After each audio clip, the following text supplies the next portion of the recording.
வணக்கம் நண்பர்களே, நீங்கள் பார்த்து கொண்டு இருப்பது உங்கள் கௌசிகா ரிவ்யூ. சரி வாங்க வீடியோக்குள்ள போய் என்ன நடக்க போகுது அப்படின்னு சொல்லிட்டு பாத்தீங்கன்னா, நம்ம மல்லி இருக்காங்கல்ல, அவங்க இருந்து எவ்வளவோ முயற்சிக்கு அப்புறம் ஒரு ஆதாரத்தை திரட்டி எப்படியாவது விஜய் கொண்டு வந்துடலாம், ரஞ்சித்தை வச்சு இந்த கேஸை முடிச்சிடலாம் அப்படின்னு சொல்லிட்டு ஒரு ஆசைப்பட்டாங்க. ஆனா அந்த ஆசை நிறைவேறாமே போயிருச்சு.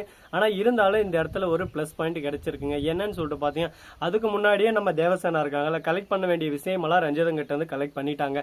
இதுக்கு கொஞ்சம் டிலே ஆகி தான் நம்ம ராஜேஸ்வரி வந்தாங்க. வந்ததோட மட்டும் இல்லாம போலீஸை வச்சு கொஞ்சம் தேவையில்லாத வார்த்தைகள், தேவையில்லாத ப்ராப்ளங்களை இஷ்யூ அதிகம் பண்ணிட்டாங்க. அதனால அங்கேருந்து கிளம்புறாங்க நேராக போலீஸ் ஸ்டேஷனுக்கு. அங்கே போயிட்டு என்ன சொல்றாங்க அப்படின்னு சொல்லிட்டு பார்த்தீங்கன்னா, இது எல்லாமே முழுக்க முழுக்க ரஞ்சிதத்துக்கு தெரியும் அப்படின்னு சொல்லிட்டு சொல்றாங்க. ஒன்றுமே புரியாமல் குழப்பத்தில் இருக்க ரஞ்சிதை இழந்ததும், நீ அரவிந்த் கூட போனியா அப்படின்னு சொல்லிட்டு கேட்குறாங்க. ஆமாம் போனேன், திடீர்னு மயக்கம் வந்துருச்சு, ஹாஸ்பிட்டல் போகலான்னு நான் தான் சொன்னேன் அப்படின்னு சொல்லிட்டு சொல்றாங்க. உடனே போலீஸ் தெரிஞ்சு அவ்வளோதான் முடிஞ்சு.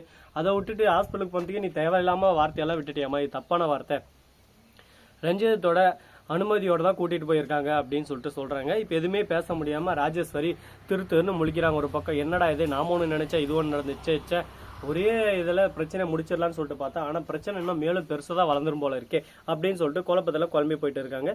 சரி, இந்த மாதிரி எல்லாம் ஒரு பக்கம் போயின்னு இருந்தாலும் அதே சமயத்துல மறுபக்கம் என்ன நடக்குதுன்னு சொல்லிட்டு பாத்தீங்களா, நம்ம விஜய் இருக்காருல்ல, அவரு என்ன போன் பண்றாரு யாருக்கா அப்படின்னு சொல்லிட்டு பாத்தீங்கன்னா, அங்க இருக்கிற கான்ஸ்டபிள் இருக்கிற அவர்கிட்ட போனை வாங்கி கரெக்டாக அவர்கிட்ட வந்து ஃபோன் பண்ணுறாங்க. மல்லி ஃபோனை எடுக்கவே 2 டைம் வராங்க. 3வது டைம் யாரோ வந்துடுறாட்டுங்குது, கொஞ்சம் டக்குன்னு பண்ணிட்டு தாப்பான்னு சொல்கிறாங்க. ஃபோன் பண்ணால் ஃபோனை எடுத்துறாங்க. எப்படியோ மல்லி எடுத்துட்டு யாருன்னு சொல்லிட்டு கேட்குறாங்க.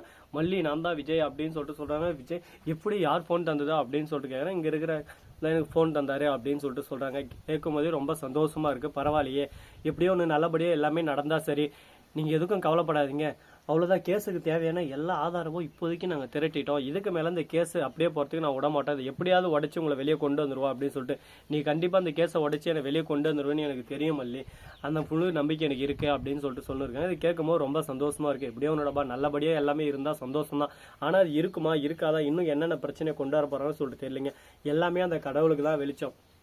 கடவுளோட ஆசீர்வாதத்தால எல்லாமே நல்லபடியா நடந்துரும் சொல்லிட்டு நாமளும் ஆவலோட காத்துன்னு இருக்கோம். அது மட்டும் இல்லாம நம்ம வெண்பா இருக்காங்கல்ல, அவங்க இருந்துன்னு என்ன பேசுறது ஏது பேசுறதுன்னு சொல்லிட்டு தெரியாம மௌனமே சிறந்ததுன்னு சொல்லிட்டு இப்படியே உட்காந்து இருக்காங்க வீட்டில். ஏன் எதனால அப்படின்னு சொல்லிட்டு பார்த்தா, ஸ்கூலுக்கும் போகக்கூடாது கேஸ் முடிய வரையும், அப்படி கேஸ் இவங்களுக்கு சாதகமாக முடிஞ்சா உடனே ஃபாரின் கூட்டின்னு போயிடலான்னு ஒரு ஐடியாவில் இருக்காங்க. கேஸ் அப்படி கொஞ்சம் உல்ட்டாவா மாறினாலும் விஜய், வெண்பா, மல்லி இவங்க எல்லாரும் ஒன்றா இருப்பாங்க. திரும்ப பழைய ஸ்கூலுக்கே போகிற இது வரும். ஆனால் எதுவும் படிக்கிறதுக்கு புக்கு எதுவுமே கொடுக்க மாட்டேன்றாங்க.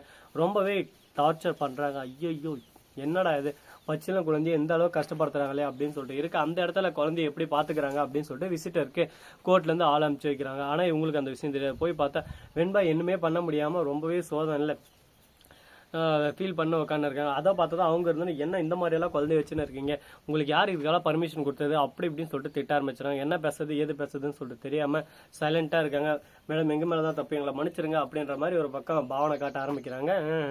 அச்சுடு நீங்க பண்ணா கரெக்டு, நாங்க பண்ணா தப்பா அப்படின்ற மாதிரி தான் ஒரு பக்கம் ஓடிட்டு இருக்கு. இதுக்கப்புறமும் இந்த பிரச்சனை இப்படியே கண்டினியூ ஆகுமான்னு சொல்லிட்டு பாத்தீங்கன்னா, என்ன வேணாலும் நடக்கலாம், ஏது வேணாலும் நடக்கலாம். பார்ப்போம், பார்த்து தெரிஞ்சுக்கலாம் என்னென்ன பிரச்சனை எல்லாம் வரப்போகுது, எப்படியெல்லாம் வரப்போகுது, எப்படியெல்லாம் சமாளிக்க போறாங்க அப்படின்ற ஒவ்வொரு விஷயத்தையும் நாம உடனுக்குடன் தெரிஞ்சுக்கணும்னா அதுக்கு நம்ம பண்ண வேண்டியது நிறைய விஷயங்கள் இருக்கு. ஆனா இப்ப பண்ண வேண்டியது சிம்பிளான ஒரே விஷயம் தாங்க.